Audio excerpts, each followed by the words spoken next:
हरे कृष्णा। तो सभी भक्तों का हार्दिक स्वागत है आज का प्रातःकालीन भागवत क्लास में। हम लोग पढ़ रहे थे कि किस प्रकार ब्रह्मा जी सृष्टि के बारे में बता रहे हैं, किस प्रकार भगवान तीन गुणों को प्रकट करते हैं और उन तीन गुणों को हम लोग हमारे जितने भी कार्य हैं वो इन तीन गुणों के अंतर्गत होता है।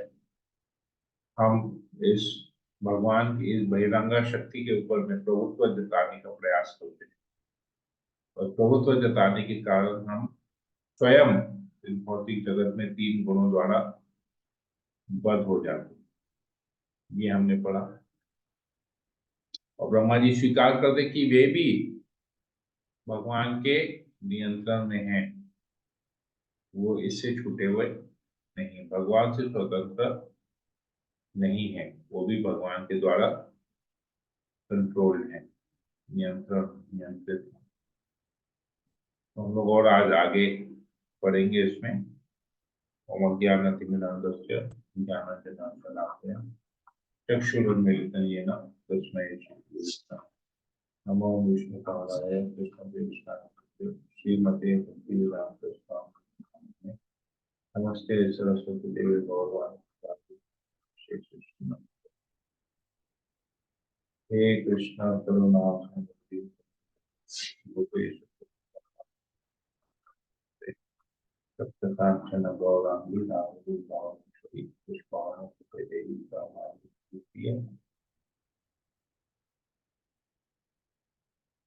पंचाकल्पसूत्रश्च पार्थसिद्धिरेश्च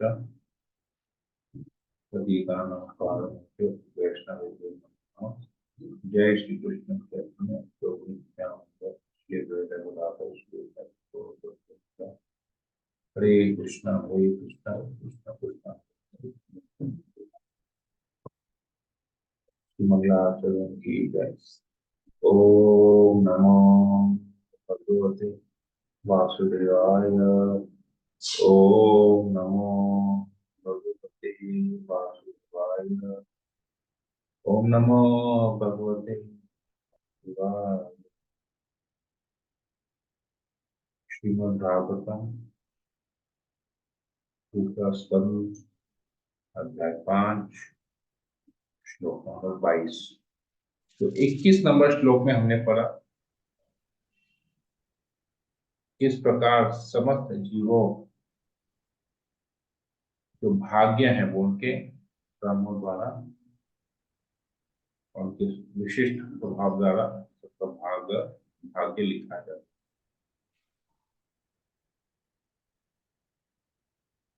तो भगवान इसमें स्वतंत्र है, जीवों को स्वतंत्रता दी गई है कि वो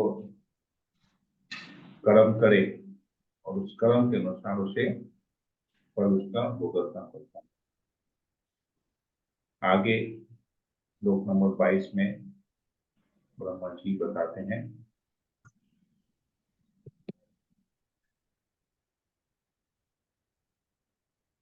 प्रथम पुरुष के अवतार कारण रक्षाई विष्णु के बाद महत तत्व अथवा भौतिक सृष्टि के तत्व अर्थात भौतिक सृष्टि से के सिद्धांत घटित होते हैं, तब काल प्रकट होता है और काल क्रम से तीनों गुण प्रकट होते हैं। प्रकृति का अर्थ है तीन गुणात्मक अभिव्यक्तियां जो कार्य में रूपांतरित होती हैं। तो सबसे पहले कालादक्षाई विष्णु आते हैं। ये भगवान के पुरुषावतार है, प्रथम पुरुषावतार। तीन पुरुषावतार है, भगवान के अलग अलग अवतार होते हैं। शक्तवेश अवतार, पुरुषावतार, गुणावतार, लीला अवतार। तो पुरुषावतार आते हैं सृष्टि के लिए, कारणोदक्षाई विष्णु, गर्भोदक्षाई विष्णु, शिरोदक्षाई विष्णु, ये हमने पहले भी चर्चा किया था। भगवान के गुणा अवतार है ब्रह्मा विष्णु महेश, जो तीन गुण रजोगुण सत्वगुण और तमोगुण को कंट्रोल करते हैं। तो ये भगवान के गुणा अवतार। भगवान के शक्ति अवेश अवतार जो किसी विशेष शक्ति के साथ आते हैं, जैसे कि शील व्यास देव, वो भगवान के शक्तिवेश अवतार हैं, जिन्होंने सारे ग्रंथों को एक जगह लाके संकलन करके दिया लिखित रूप में, वो व्यास देव और शक्तिवेश अवतार। भगवान के लीला अवतार जैसे भगवान रामचंद्र है, भगवान नरसिंह देव है, भगवान वामन देव है, भगवान वराह देव है, ये सब भगवान के लीला अवतार है।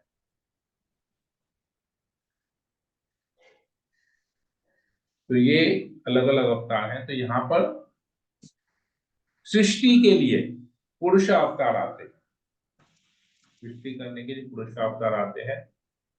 तो कारणोदकशाई विष्णु आते हैं और वो क्या करते हैं, भौतिक सृष्टि करते हैं। और तब काल प्रकट होता है, टाइम, समय प्रकट होता है, और उस समय से तीन गुण उत्पन्न होते हैं। तो सबसे पहले काल प्रकट होता है, फिर तीन गुण प्रकट होते हैं, और फिर उन तीन गुणों से सारे कार्य रूपांतरित होते हैं।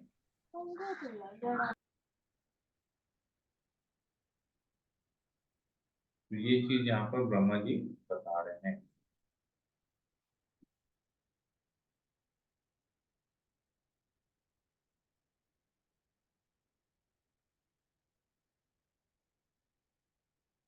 आगे कहते हैं, महत तत्व के विक्षुप्त होने पर भौतिक क्रियाएं उत्पन्न होती हैं। सर्वप्रथम सतो तथा रजोगुणों का रूपांतरण होता है, और बाद में तमोगुण के कारण पदार्थ, ज्ञान तथा ज्ञान के विभिन्न कार्यकलाप प्रकट होते हैं। तो पहले महत तत्व प्रकट होता है। महत तत्व क्या है? पृथ्वी, जल, अग्नि, वायु, आकाश और मन, बुद्धि, अहंकार, ये महत तत्व है। महत तत्व आया,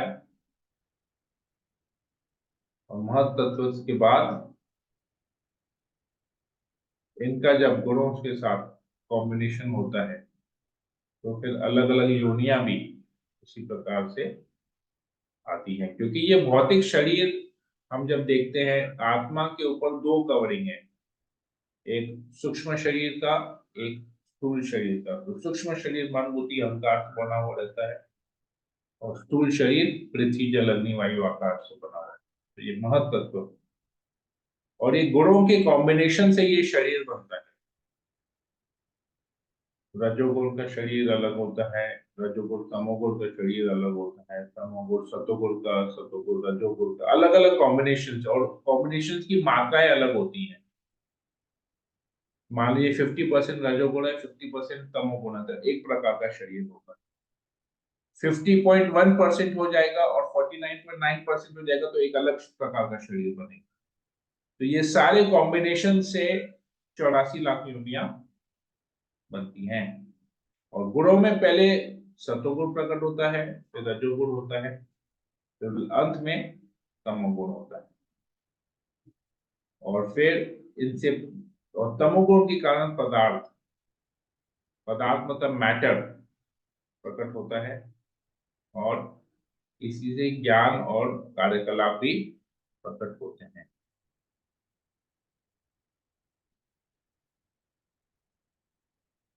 महत तत्व, प्रभुपाद जी लिखते हैं तात्पर्य में, महत तत्व भौतिक सृष्टि का तत्व, मूल कारण है। और जब भगवान की इच्छा से यह विकसित होता है, तो सर्वप्रथम रजो तथा सतोगुण प्रकट होते हैं। तो मूल कारण महत तत्व है। महत तत्व जो हमने पढ़ा, वो महत तत्व नहीं होगा तो कुछ नहीं होगा, कोई कॉम्बिनेशन, परम्यूटेशन, कॉम्बिनेशन काम नहीं करेगा। तो प्रकृति के तीन गुण और महत तत्व मिला के शरीर होता है। बाद में विभिन्न विभिन्न प्रकार के भौतिक कार्यकलापों के द्वारा उत्पन्न रजोगुण मुखर होता है, और जीव अधिकाधिक तमोगुण में लिप्त हो जाते हैं। ब्रह्मा रजोगुण के प्रतिनिधि हैं, तो विष्णु सतोगुण के, किंतु तमोगुण का प्रतिनिधित्व भौतिक कार्यकलापों के जनक शिव जी द्वारा किया जाता है। तो ये भगवान के गुण अवतार है जो तीन गुणों को कंट्रोल करते हैं। तो भौतिक कार्यकलापों के जनक शिव जी है, तो इसलिए देखते हैं हम लोग कि अधिकतर जो लोग शिव जी की पूजा करते हैं उसमें भौतिक लाभ चाहिए होता है।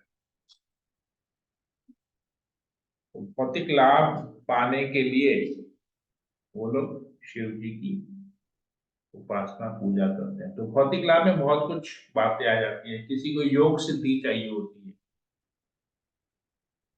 चक्र वगैरह इत्यादि एक्टिवेट करना होता है, तो वो लोग शिव जी के ऊपर ध्यान करते हैं। शिवरात्रि के समय अलग अलग चीजें, बहुत लोगों को भौतिक धन धन चाहिए होता है, शिव जी की उपासना करते हैं, शिव जी पर जल चढ़ाते हैं, बेलपत्र जल इत्यादि। तो आप देखेंगे अक्सर जितने भी हम लोग जब शास्त्र पढ़ते हैं तो हम लोग देखते हैं कि जितने भी असुर गण थे वो लोग शिव जी की पूजा करते थे, उपासना करते थे। रावण सबसे बड़ा उदाहरण है, शिव जी का परम भक्त था। भस्मासुर के बारे में भी हम पढ़ते हैं, भस्मासुर किस प्रकार शिव जी की भक्ति करता था, उसे भौतिक लाभ चाहिए था। तो हम देखते हैं यहाँ पे, इसीलिए यहाँ पे क्योंकि शिव जी तमोगुण को कंट्रोल करते हैं और जितने भी असुर है वो तमोगुण में। तो यहाँ पर भी वर्तमान काल में हम देखते हैं कि नीची जाति के जो लोग होते हैं, जो शूद्र, ऐसे तो सभी शूद्र हैं जन्म से, क्योंकि कोई भी संस्कारों का पालन नहीं करता है, जो 11 संस्कार आते हैं नहीं होता है उनका जन्म, अधिकतर लोग, तो सभी शूद्र होते हैं। तो शूद्रों में भी जो जो नीची जाति के जो शूद्र होते हैं वो देखेंगे आप शिव जी की उपासना करेंगे, वो लोग नशा करेंगे, बहुत कुछ करेंगे और शिव जी के उपासना करते हैं, कि उनमें आसुरिक क्वालिटीज होती है, क्योंकि शिव जी तमोगुण को कंट्रोल करते हैं। तो ये सारे जो जीव जो तमोगुण से द्वारा वशीभूत होते हैं वो शिव जी की पूजा करते हैं, और ये कोई साधारण कार्य नहीं है। तमोगुण को कंट्रोल करना, भूत प्रेत राक्षसों को कंट्रोल करना, असुरों को कंट्रोल करना कोई साधारण बात नहीं है। इसके लिए बहुत हाई क्वालिफिकेशन चाहिए होता है। इसीलिए, और शिव जी भगवान के गुणा अवतार है, तो शिव जी के अलावा और किसी का ये क्षमता नहीं है कि वो इनको कंट्रोल कर सके। तो शिव जी इतने महान है, इतने महान होने के कारण उनको इस प्रकार की सेवा दी गई है, क्योंकि वो योग्य है, इसके और कोई योग्य है ही नहीं, कि भगवान के गुणा अवतार है। इसीलिए ये इस कार्य को सही तरीके से, सटीक तरीके से, परफेक्ट वे से कर पा रहे हैं। तो शिव जी कोई साधारण जीव नहीं है, वो जीव से ऊपर है। शिव जी कोई साधारण जीव, जैसे ब्रह्मा जी आते हैं जीव में, हमारे जो भौतिक जगत के जो जीव हैं, जो मनुष्य हैं, उनमें 50 गुण पाए जाते हैं, 50 क्वालिटीज। ये 50 क्वालिटीज ब्रह्मा जी में भी हैं, क्योंकि ब्रह्मा जी भी 84 लाख योनियों में आते हैं। 84 लाख स्पीसीज में से जो 4 लाख योनियां मनुष्य की हैं, तो सारे देवी देवता उसी 4 लाख योनि के अंतर्गत आते हैं। और ब्रह्मा जी भी उस 4 लाख योनि में एक योनि ब्रह्मा जी की भी है। तो ब्रह्मा जी में 50 क्वालिटीज पाई जाती है, 50 गुण पाए जाते हैं। हम जैसे जीव मनुष्यों में 50 गुण पाए जाते हैं, परंतु ब्रह्मा जी सर्वश्रेष्ठ हैं सेकेंडरी क्रिएटर है, तो वो जो गुणों की मात्रा जो है वो ब्रह्मा जी में सबसे अधिक होती है, और हम जैसे बद्ध जीवों के अंदर वो कम होती है। गुणों की मात्रा, जैसे अगर आप एक बाल्टी पानी लेंगे समुद्र का और एक लोटा पानी लेंगे समुद्र का, तो दोनों की क्वालिटी बराबर है, दोनों ही पानी में नमक होगा, खारा पानी होगा, परंतु जो क्वांटिटी है दोनों में नमक का वो ज्यादा होगा, क्योंकि बाल्टी में जल ज्यादा है इसलिए क्वांटिटी ज्यादा होगा, और एक मग में या ग्लास में या लोटे में पानी कम है, उसमें मात्रा कम हो। इसी प्रकार ब्रह्मा जी श्रेष्ठ है, इसलिए उनमें जो गुणों की क्वालिटीज जो मात्रा है वो बहुत ज्यादा है, और हमें वो परसेंटेज कम है। परंतु शिव जी ब्रह्मा जी से भी ऊपर है, उनमें 55 क्वालिटीज है, 5 क्वालिटी एक्स्ट्रा है शिव जी में। तो शिव जी कोई साधारण जीव या उनका बहुत या वो 84 लाख स्पीशीज में नहीं आते, वो जीवों से ऊपर है। हालांकि हम भागवत में पढ़ते हैं कि किस प्रकार शिव जी ब्रह्मा जी के मस्तक से प्रकट होते हैं, परंतु वो एक केवल एक साधन है, उनका जो स्थान है वो ब्रह्मा जी से ऊपर है। और भगवान विष्णु में 60 क्वालिटीज होती है, 60 गुण होते हैं, 5 और अधिक। तो ब्रह्मा में 50 गुण, शिव जी में 55 गुण, और भगवान विष्णु में या नारायण में 60 गुण होते, 5 qualities extra than lord Shiva and another 5 qualities extra than मनुष्य या ब्रह्मा जी कहा जाए। और भगवान श्री कृष्ण में 64, 64 क्वालिटीज, 4 क्वालिटीज एक्स्ट्रा, जो किसी भी पुरुषावतार में, विष्णु में, नारायण में नहीं हो। तो ये लेवल है। तो ये हम लोग थोड़ा सा में यहाँ पर अगला श्लोक, इस प्रकार आत्म केंद्रित भौतिकतावादी अहंकार तीनों स्वरूपों में रूपांतरित होकर सतोगुण, रजोगुण तथा तमोगुण बन जाता है। यह तीन स्वरूप है, पदार्थ को विकसित करने वाली शक्तियां, भौतिक सृष्टियां का ज्ञान, भौतिक सृष्टियों का ज्ञान तथा ऐसी भौतिकतावादी क्रियाएं का मार्गदर्शन करने वाली बुद्धि। हे नारद, तुम इसे समझने के लिए पूर्ण सक्षम हो। तो मन, बुद्धि, अहंकार, ये इन तीनों गुणों से प्रकट होता है।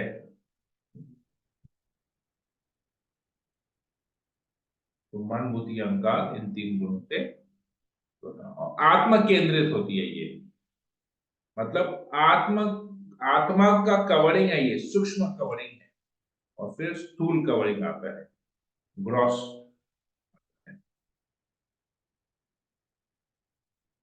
देखिए तात्पर्य प्रभुपाद जी लिखते हैं, भौतिकतावादी अहंकार या पदार्थ के साथ पहचान का भाव निपट आत्म केंद्रित एवं ईश्वर के अस्तित्व के स्पष्ट ज्ञान से रहित होता है, और भौतिकतावादी जीवों का यही आत्म केंद्रित अहंकार अन्य वस्तुओं द्वारा उनके बद्ध होने पर तथा संसार के बंधन में पड़े रहने का कारण होता है।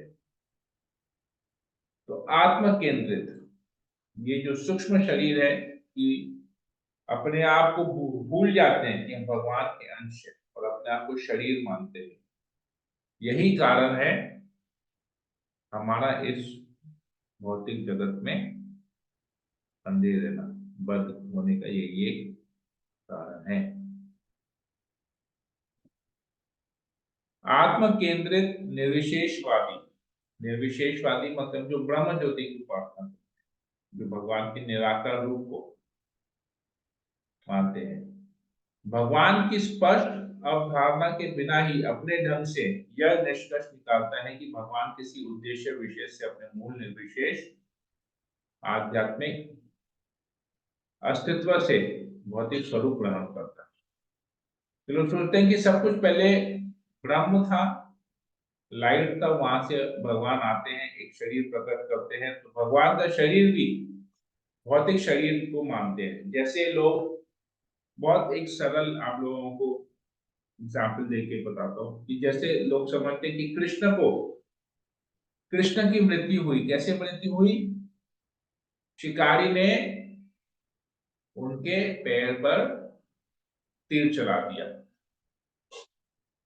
और उस तीर से कृष्ण की मृत्यु हो गई।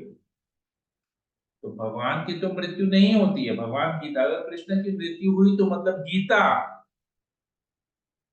में जो लिखा वो गलत है, क्योंकि भगवान कहते हैं अर्जुन को कि बहुत सारे जन्म, तुमने भी बहुत सारे जन्म लिए, मैंने भी बहुत सारे जन्म लिए, परंतु मैं जब भी आता हूं अपने ओरिजिनल फॉर्म में आता हूं, अपने स्पिरिचुअल फॉर्म में। मैं भौतिक फॉर्म में नहीं आता। तुमको भौतिक शरीर धारण करना पड़ता है, इसलिए तुम भूल जाते हो।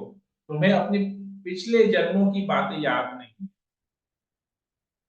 परंतु मुझे सब कुछ पता है। मैं भूतकाल को भी जानता हूँ, वर्तमान काल को भी जानता हूँ, भविष्य को भी जानता हूँ। जो घटित हो चुका है उसको भी, वो भी मुझे ज्ञात है। जो घटित हो रहा है वो भी मुझे ज्ञात है, और जो घटित होगा वो भी मुझे ज्ञात है। कैसे संभव है? क्योंकि भगवान का शरीर परिवर्तन नहीं होता है। भगवान पूर्ण रूप से आध्यात्मिक, भगवान का जो शरीर है वो पूर्ण आध्यात्मिक शरीर है। वो परमात्मा है, परम ईश्वर है। तो ये एक अवधारणा है, मिसकंसेप्शन है कि कृष्ण जब आते हैं तो वो एक भौतिक शरीर धारण करके आते हैं और उसकी जन्म होता है, उनकी मृत्यु भी होती है। ये भ्रामक है, मिसगाइडिंग है, इल्यूजन, ये जो धारणा। और उसकी भगवान संबंधी यह भ्रामक धारणा उसी तरह बनी रहती है, भले ही वे ब्रह्म सूत्र तथा अन्य बौद्धिक ज्ञान जैसे वैदिक साहित्य में रुचि रखता प्रतीत है हो। तो भले वो लोग अलग अलग शास्त्र पढ़ लें, परंतु ये अवधारणा बनी रहेगी, ये भ्रामक धारणा बनी रहेगी कि भगवान निराकार हैं। भगवान का जब इस भौतिक जगत में आते हैं, वो हम जैसा एक साधारण शरीर उनको मिलता है, थोड़ा सा सुपर ह्यूमन पावर उनमें रहता है, परंतु वो फिर इस भौतिक शरीर को त्याग करके वापस ब्रह्म ज्योति में विलीन हो जाते हैं। तो हम भी ब्रह्म ज्योति से आए हैं, हमको भी ब्रह्म ज्योति में विलीन होना है। ये जो है ये भ्रामक धारणा है। भगवान के साकार स्वरूप के प्रति यह अज्ञानता विभिन्न गुणों के मिश्रण को न जानने के कारण है। इस प्रकार निर्विशेषवादी भगवान के सच्चिदानंद स्वरूप के विषय में धारणा नहीं बना पाते।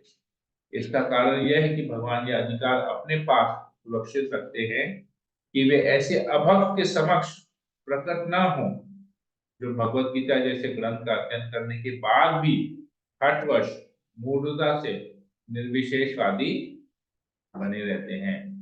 यह हठ भगवान के निजी शक्ति योग माया के प्रभाव के कारण होता है और हठी निर्विशेषवादी की दृष्टि को आच्छादित करने में सहायक का कार्य करता है।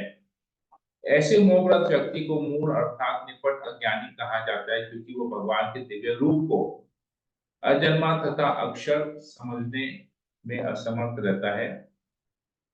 यदि भगवान अपने मूल निर्विशेष स्वरूप से भिन्न कोई स्वरूप या भौतिक आकार ग्रहण करते हैं, तो इसका अर्थ होता है कि वे जन्म लेते हैं और निर्विशेष से साकार रूप में परिवर्तित होते हैं। लेकिन वे परिवर्तनशील नहीं है, न ही वे बद्धजीव की भांति कभी नया जन्म धारण करते हैं। बद्धजीव अपनी भौतिक स्थिति के कारण एक जन्म के बाद दूसरा जन्म ले सकता है, लेकिन आत्मा केंद्रित निर्विशेषवादी अपनी निजी अज्ञानतावश अहंकार के कारण भगवान को अपने जैसा मानकर चलते हैं। यद्यपि वेदांत के ज्ञान में वे तथाकथित रूप से बहुत आगे बढ़े होते हैं। प्रत्येक जीव के हृदय में निवास करने के कारण भगवान ऐसे जीवों को भूत, वर्तमान तथा भविष्य की प्रवृत्तियों से भली भांति अवगत रहते हैं, लेकिन मोहग्रस्त बद्धजीव शायद ही उनके शाश्वत रूप में जान सके। अतएव निर्विशेषवादी भगवान के ब्रह्म तथा परमात्मा स्वरूप को जान लेने के बाद भी उनके नित्य साकार रूप नारायण से, जो समस्त भौतिक सृष्टि से परे है, अनजान रहते हैं। क्लियरली प्रभुपाद जी यहाँ पर पूरा बता रहे हैं कैसे ये लोग गीता पढ़ेंगे, भागवत पढ़ेंगे, परंतु भगवान के साकार रूप को स्वीकार नहीं करेंगे। तो ये माया शक्ति है भगवान की। तो देखिए कितनी शक्तिशाली है माया देवी यहाँ पर भगवान की, कि लोग इतना ज्ञान लेने के बावजूद भी उनका अहंकार इतना स्ट्रांग रहता है कि भगवान के साकार रूप को स्वीकार नहीं करते। भगवान कहते हैं okay, you don't want to accept me, don't accept me. मेरी योग माया, मेरी महामाया शक्ति, माया शक्ति को कंट्रोल करेगी। हरे कृष्णा। हम यहीं पर ही रखते हैं कि भक्त कोई प्रश्न हो या आप पूछ सकते हैं। हरे कृष्णा। कुछ पूछना है किसी को? नहीं प्रभु, क्लियर है। हरे कृष्णा प्रभु जी। हरे कृष्णा प्रभु जी। बोलिए। हरे कृष्णा प्रभु जी। यस, जी, मैं आपका भाव तो भागवतम सुनते हैं तो उसमें कि जैसे जैसे हम लोग सुनते हैं तो इतना कि सुनते सुनते अचंभा भी होता है और ज्ञान भी होता है कि कितना सिस्टमेटिकली हर चीज उनकी भगवान ने बना के रखी है। उनकी ब्रह्मांड से लेके हर जीवों को लेके उनकी सृष्टि तक कितना सिस्टम से उनकी चल रहा है। और इस चीज के बारे में हम लोग को उनकी कितना अज्ञान से हम लोग रह रहे थे और हम लोगों को पता भी नहीं था नॉलेज के बारे में। लेकिन जैसे जैसे भागवतम पढ़ रहे हैं और जैसे जैसे हम लोगों को आगे बढ़ रहे हैं ना, तो ऐसे ऐसे उनकी हम लोगों को भी पता चल रहा है कि कितना सिस्टम से हम लोग कैसे हम लोगों को उस चीज का ज्ञान हो रहा है और कैसे हम लोग आगे बढ़ रहे हैं। हरे कृष्ण। नेहा शर्मा माता जी कुछ पूछ रही? जी प्रभु जी। प्रभु जी, हम कोई भी है भगवान की पूजा करता है, मतलब जो लोग कुछ मांगने के लिए करते हैं, तो फिर वो पूजा क्या हुई जब आप मांगने के लिए पूजा कर रहे हो? एक बात ये। और दूसरा बात ये, जब भगवान जानते हैं कि जो वो वरदान मांगने के लिए पूजा करे, जैसे रावण ने करी, कि उसको ऐसी शक्तियां मिलेंगी तो फिर वो उसका दुरुपयोग ही करेगा, लेकिन तब भी भगवान उसको वरदान दिए, ऐसा क्यों? ओके, देखिए रावण ने सबसे पहले तो भगवान की पूजा नहीं की, उसने शिव जी की पूजा की। शिव जी आशुतोष कहलाते हैं। क्यों? उनके कई नामों में एक नाम आशुतोष भी है। क्यों? क्योंकि बहुत बहुत सरलता से प्रसन्न हो जाते हैं और प्रसन्न हो जाने के बाद ना कुछ भी वरदान दे देते शिव जी। तो रावण ने शिव जी से वरदान लिया और वो आसुरिक मेंटालिटी का था। तो उसने क्या किया, उसने सीता को पाने का प्रयास किया।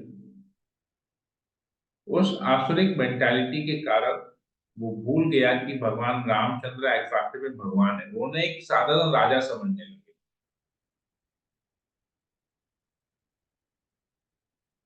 और सीता देवी तो लक्ष्मी देवी है, सीता माँ लक्ष्मी देवी है। लक्ष्मी देवी का अधिकार केवल नारायण का है और किसी का नहीं। तो उसने सीता को, उसने लक्ष्मी को प्राप्त करने का प्रयास किया, लक्ष्मी को भोग करने का, सीता से विवाह करके सीता को भोग करने का प्रयास किया। बेसिकली लक्ष्मी को भोग करने का प्रयास किया, परंतु अंत में वो ऐसा नहीं कर पाया। उसका जीवन जो था वो खत्म हो गया। तो ये प्रॉब्लम ये है कि इस फिलॉसफी को, इस सिद्धांत को कोई समझ नहीं था।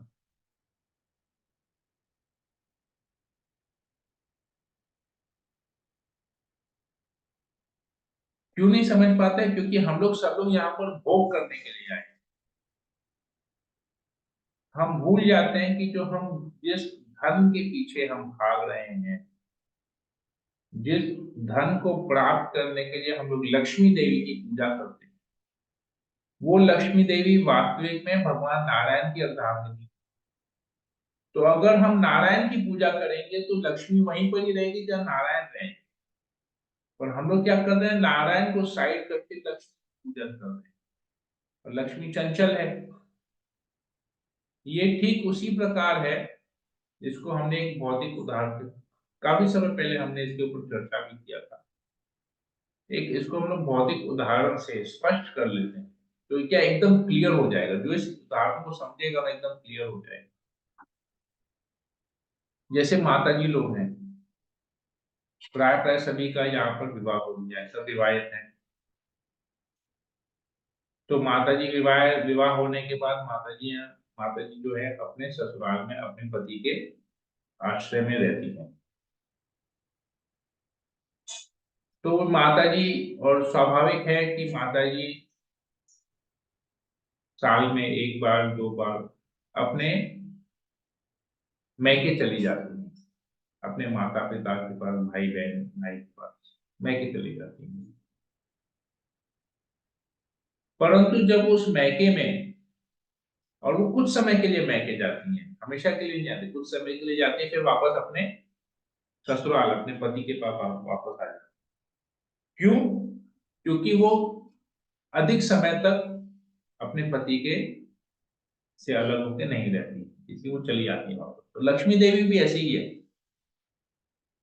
कि जो लोग लक्ष्मी की पूजा करते हैं, तो लक्ष्मी देवी अपने भक्तों को प्रसन्न करने के लिए कुछ समय के लिए वहां चली जाती, परंतु उनका परमानेंट प्लेस भगवान विष्णु के चरण है।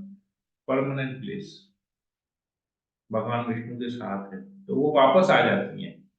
इसलिए कहते हैं ना, पैसा जो है आज है कल नहीं है, परसों फिर आ जाएगा, परसों फिर चले जाएगा।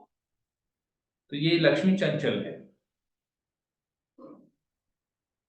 तो उसी लक्ष्मी को, जैसे अभी वो माता जी अगर अपने मैके जाती है अपने पति के साथ, अपने स्वामी के साथ, परंतु उनके स्वामी को मैके में कोई नहीं पूछता है, तो फिर माता जी क्या कभी फिर अपने मैके जाना पसंद करेगी अपने स्वामी के बगैर? जहां पर स्वामी की इज्जत नहीं हो, तो माता जी वहां पर रहेगी? रहेगी कि नहीं रहेगी? बताइए, आप लोग बताइए। अगर आप लोग माता जी लोग अपने मैके जाते हैं, और उस मैके में आपके माँ बाप, आपके भाई, आपके हस्बैंड की रिस्पेक्ट नहीं करते हैं, तो आप लोग उस जगह जाना पसंद करेंगे? बिल्कुल नहीं प्रभु जी। नहीं प्रभु जी, नहीं रहेंगे। तो जहां पर जो लोग नारायण की पूजा नहीं करते हैं, तो लक्ष्मी देवी वहां जाना पसंद नहीं करती, तो वो लोग फिर, अब लक्ष्मी तो सबको चाहिए, वो कैसे करेंगे? तो वो लोग शिव जी की पूजा करते हैं। शिव जी की पूजा करते हैं, शिव जी प्रसन्न हो जाते हैं। शिव जी को केवल जल चढ़ाइए, बेलपत्र चढ़ाइए, आशुतोष है, बड़ी आसानी से प्रसन्न हो जाते हैं। तो भौतिक लाभ उनको मिलता है, क्योंकि ये अल्प बुद्धि है, उनको पता नहीं है नारायण को पूजा। लोग नारायण की पूजा करने में बहुत सारे रूल्स रेगुलेशन आ जाते हैं। शिव जी के पूजा में तो रूल्स रेगुलेशन ज्यादा है, बहुत सरलता से प्रसन्न हो जाते हैं। और भगवान नारायण को प्रसन्न करने के लिए तपस्या करनी पड़ेगी, जो तपस्या को करना नहीं चाहते हैं, विशेषकर कलयुग के जो जीव है। तो इसीलिए ये फंडा उनका आता है, वो भौतिक लाभ के लिए पूजा उपासना करते हैं। I hope I am clear. Neha Sharma मुझे आपके प्रश्न का उत्तर मिल गया।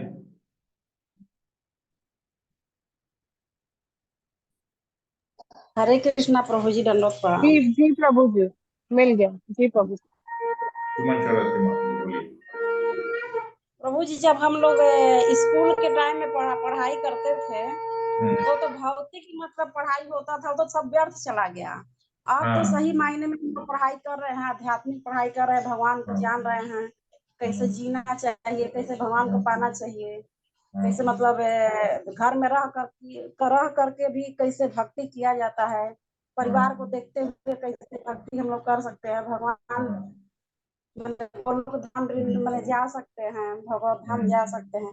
अब तो यही हम लोग जानने लगे हैं, समझने लगे हैं, अब समझ में आ रहा है कि मतलब वो देखिए तो सब जो व्यर्थ स्कूल चला में गया, जो पढ़ाई हम किए लोग वो मतलब व्यर्थ नहीं पढ़ाई गया, किए सब। क्योंकि अगर स्कूल में पढ़ाई नहीं करते तो आज ये, तब अगर हमारी स्कूल की पढ़ाई से बुद्धि थोड़ी बहुत विकसित नहीं होती तो ये आध्यात्मिक ज्ञान भी हम ले नहीं सकते।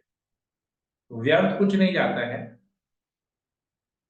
तो व्यर्थ कुछ नहीं नहीं, है। हिंदी पढ़ाई पढ़ना तो सीखे, होता है, लेकिन इंग्लिश पढ़ना भगवान के सीखे, बारे सब में भी पढ़ना बताना सीखे चाहिए। तो आज ग्रंथ भी पढ़ पा रहे हैं। स्कूल नहीं जाते, क ख ग घ ABCD सीख पाते, ग्रंथ भी नहीं पढ़ पाते, समझ भी नहीं पाते। व्यर्थ कुछ नहीं है। ये है कि जब हम अभी आध्यात्मिक ज्ञान जब हमको ले रहे हैं तो हमको स्कूल का जो सारा कचरा ज्ञान था उसको निकाल के फेंक देना।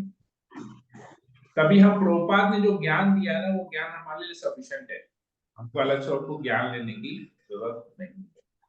तो कचरा निकाल के फेंक देंगे तभी ये सब ज्ञान अच्छी तरह से अंदर बुद्धि में घुसेगा। स्पेस तो उतना ही है, जगह उतना ही है, बुद्धि में जगह तो बढ़ नहीं रहा है, तो कचरा निकाल के उसमें अच्छी चीजें भरनी पड़ेगी।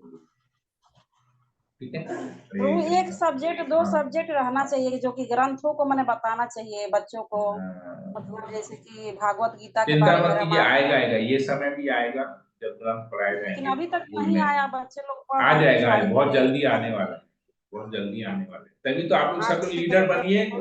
अभी प्रचारक की कमी है, आबादी जितनी है उस हिसाब से प्रचारक की कमी है। आप लोग सब लोग प्रचारक बनिए, सब लोग स्कूल में एक टीचर बन जाइए गीता का। जितने स्कूल प्रभु है जहाँ तक होता है हम लोग उतने तो गीता करते का ही हैं, टीचर जैसे बन जाइए। जहाँ तक होता है हम लोग करते ही हैं। जैसे एक गिलहरी इसीलिए मतलब इसीलिए तो भक्ति वृक्ष खोला जा रहा है। गिलहरी वाला काम तो हम लोग कर ही रहे हैं प्रभु भक्ति जी। वृक्ष इसीलिए खोला जा रहा है कि सभी लोगों को ज्ञान दिया जाए। चैतन्य महाप्रभु कहते हैं ना, अमर आज्ञा गुरु रहिए, जय चारों देश, जारे देखो तारी कहो कृष्ण उपदेश। मैं आज्ञा देता हूँ, मैं तुम्हें परमिशन दे रहा हूँ, गुरु बन जाओ और कृष्ण का उपदेश। कुछ नहीं करना है, गुरु बन के क्या करना है, जारे देखो तारे कहो कृष्ण उपदेश। जिसको देखो केवल उसको कृष्ण का उपदेश दो, अपना उपदेश मत दो, जो कृष्ण ने उपदेश दिया उसको दे दे। ठीक है, प्रयास कीजिए, हरे मैं भी कृष्णा प्रभु, प्रयास कर दंडवत रहा हूँ। प्रणाम। हरे कृष्णा। और किसी को कुछ पूछना है? नहीं, ठीक है, मैं सेशन को यही करता हूँ। हरे कृष्णा हरे प्रभु जी, कृष्णा दंडवत कृष्णा प्रणाम। कृष्णा हरे हरे, हरे राम राम राम हरे हरे। पंचाकल्पतरुभ्यश्च कृपा सिन्धुभ्यैव च पतितानां पावनेभ्यो वैष्णवेभ्यो नमः।